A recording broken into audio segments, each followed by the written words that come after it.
salam juga anak satu. Bagaimana kabarnya Bapak Ibu semua? Alhamdulillah. Sudah dengar belum? Belum ya Allah.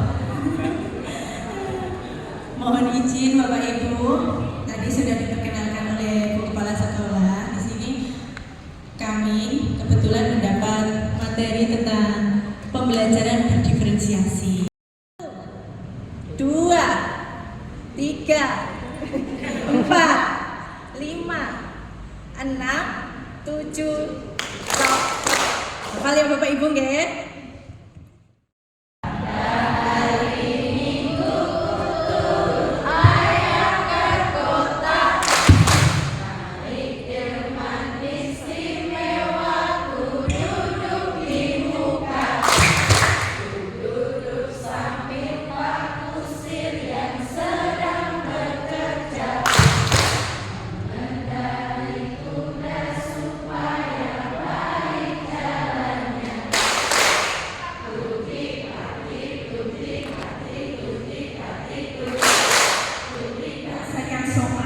Jadi anak-anak yang lain belum selesai, dia sudah selesai. Terus adakah siswa di kelas panjenengan semua itu yang pandai berpendapat? Ya, yang pandai berpendapat. Ada juga yang malu-malu. Jadi disuruh ke depan, ayo dek maju nanti Bu. Ayo dek, nggak mau. Ya, ada tidak Bapak Ibu? Nah, kamu beritahu ayah, apa sih ujian yang diberikan? Mengapa anak-anak lain semuanya gagal?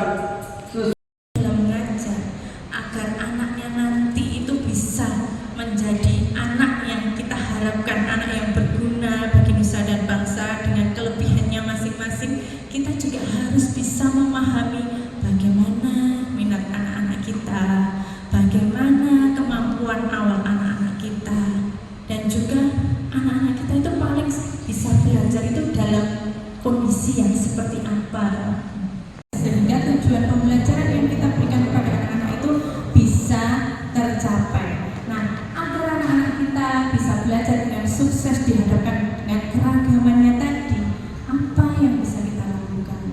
Yaitu dengan melakukan atau merancang pembelajaran berdiferensiasi. Tujuan pembelajaran yang harus diterapkan pada hari itu, sehingga anak itu belajar punya goal. Goalnya dulu.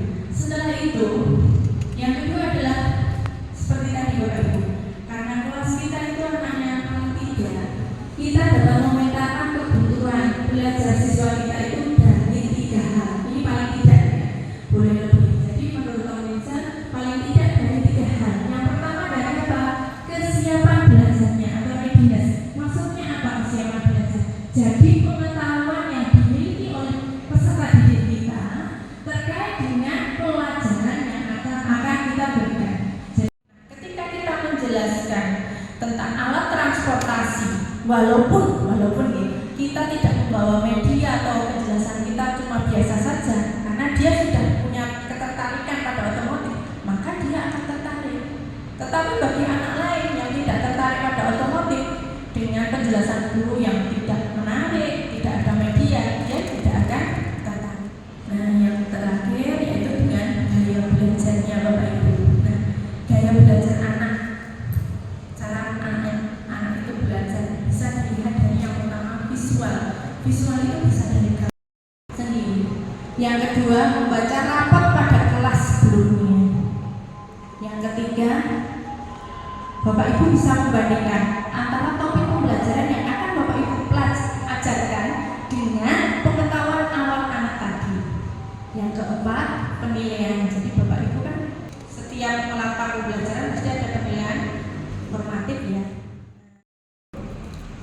Nah, diferensiasi konten itu kaitannya dengan materi Bapak Ibu. Ini berarti terkait dengan asesmen awal tadi, kesiapan belajar tadi. Nah, di sini ada contohnya juga. Nah, ini kesiapan belajarnya tentang siklus air Bapak Ibu. Nah, di sini ternyata ada tiga kelompok.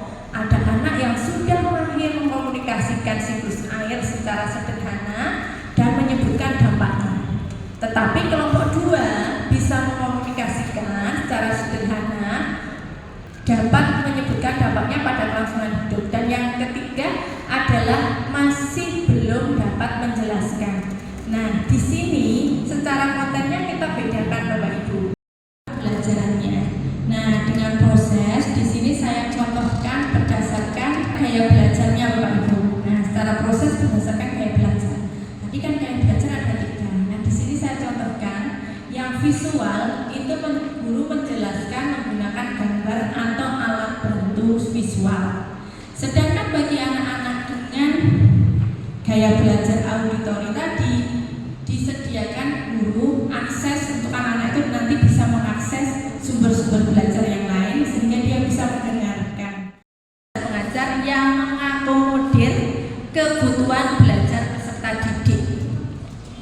Nah, kebutuhan dapat kita bedakan dari 3 hal, sekurang-kurangnya 3 hal, yaitu dari kesiapannya, yang kedua dari minatnya, yang ketiga dari profil belajarnya, dan yang ketiga strategi untuk pembelajaran berdiferensiasi agar